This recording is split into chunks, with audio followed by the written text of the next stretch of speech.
नमस्कार मित्रांनो, तुम्हाला हे माहीत आहे का? कल्पना करा, कालपर्यंत सत्तेत असलेले मंत्री, पोलिसांचा सॅल्यूट, सरकारी गाड्या, मोठमोठ्या बैठका आणि आज राजीनामे, माध्यमाची गर्दी, राजभवनाची धावपळ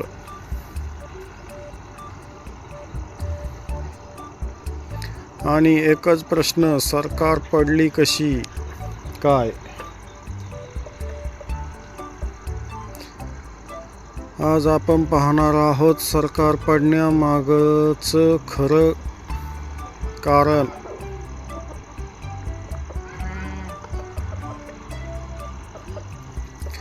घटनेनुसार सरकार कशी पडते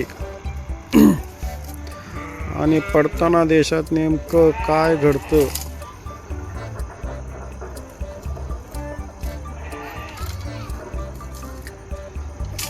हा व्हिडिओ शेवटपर्यंत पहा, कारण हे फक्त राजकारण नाही, हे आहे सत्तेचा खेळ.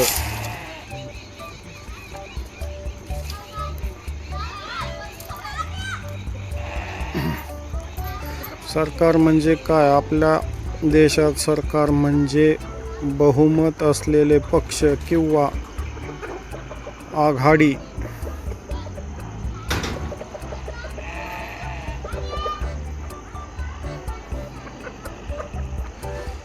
लोकसभा किंवा विधानसभामध्ये 50% पेक्षा जास्त आमदारांचा पाठिंबा.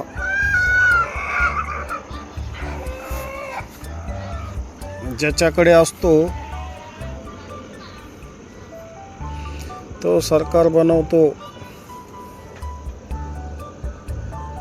पण लक्षात ठेवा,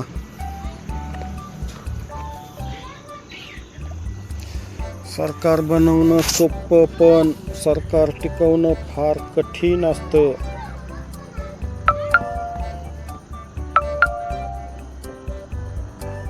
कारण एक बहुमत कमी झालं,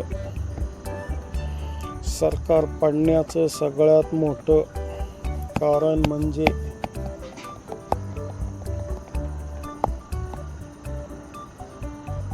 बहुमत कमी होणं. कसं काय?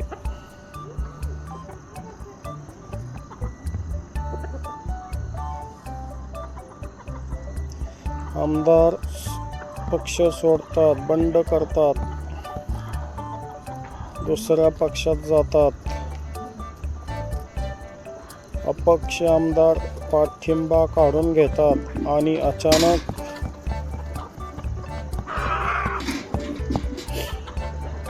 ज्यांच्याकडे 145 आमदार होते त्यांच्याकडे 135 उरतात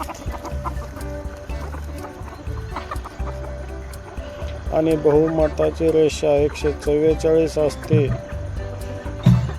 बहुमत गेले, सरकार गेले. कारण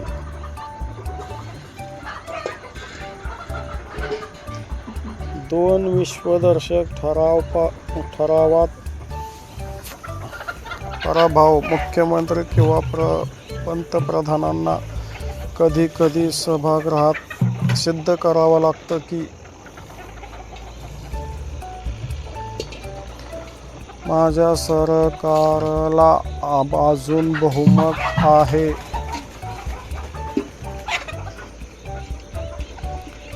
यालाच म्हणतात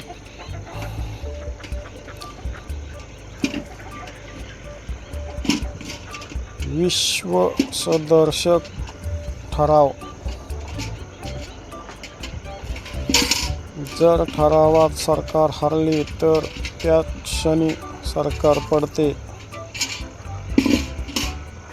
कोणताही भावनिक मुद्दा नाही, फक्त आकड्यांचा खेळ.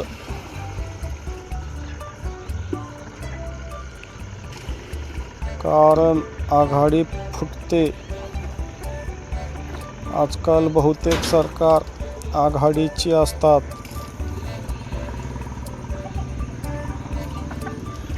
पण आघाडीत मंत्रिपदावर भांडण, धोरणावर मतभेद,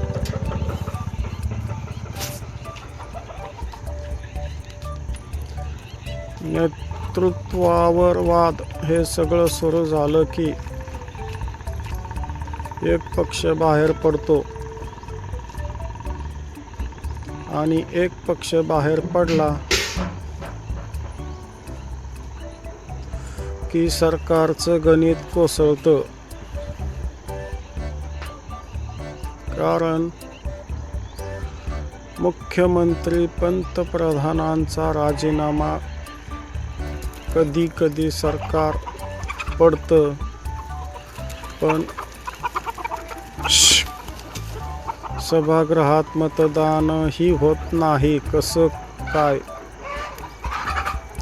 मुख्यमंत्री स्वतःच राजीनामा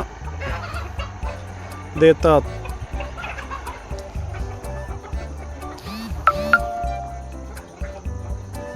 कारण बहुमत नाही हे माहीत असतं. अपमान टाळायचा असतो. राजकीय डावपेच असतो. राजीनामा दिला की सरकार संपलं. कारण राष्ट्रपती राजवट जर कोणताही पक्ष सरकार बनवू शकत नसेल किंवा सरकार कोसळल्यानंतर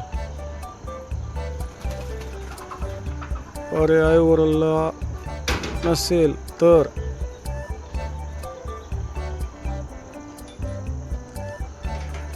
राष्ट्रपतीची राजवट लागू होते. म्हणजे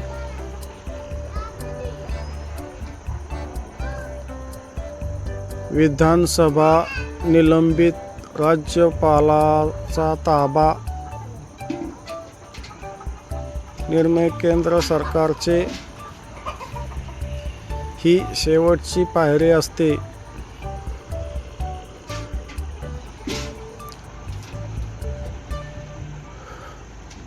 सरकार पडताना देशात काय घडतंय का?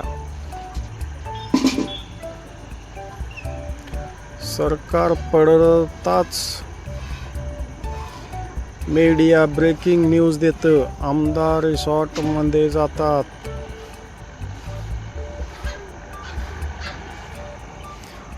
फोनाफोनी सुरू होते.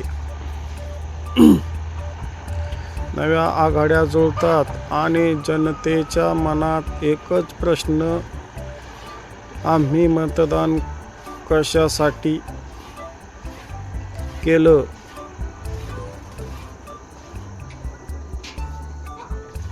सरकार पडणं चांगलं की वाईट हे दोन बाजूंनी पाहता येतं.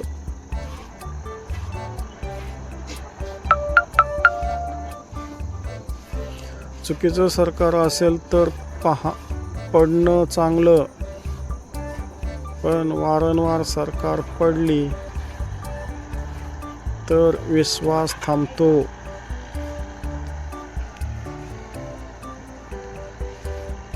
शेवटी नुकसान होतं सामान्य जनतेचंच.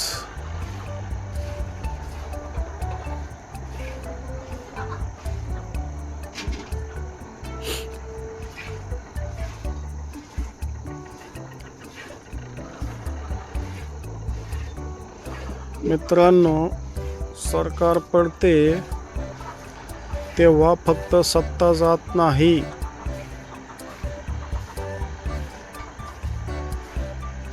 तर निर्णय थांबतात, योजना अडकतात, लोकांचा विश्वास डळमळीत होतो. म्हणूनच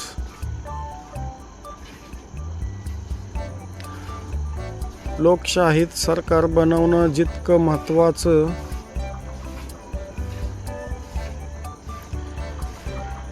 तितकं ते टिकवणं महत्त्वाचं आहे.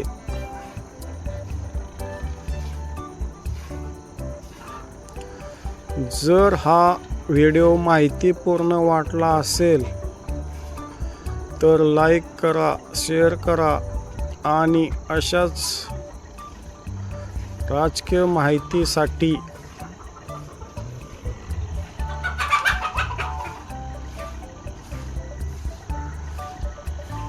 चॅनलला सबस्क्राईब करा. जय हिंद.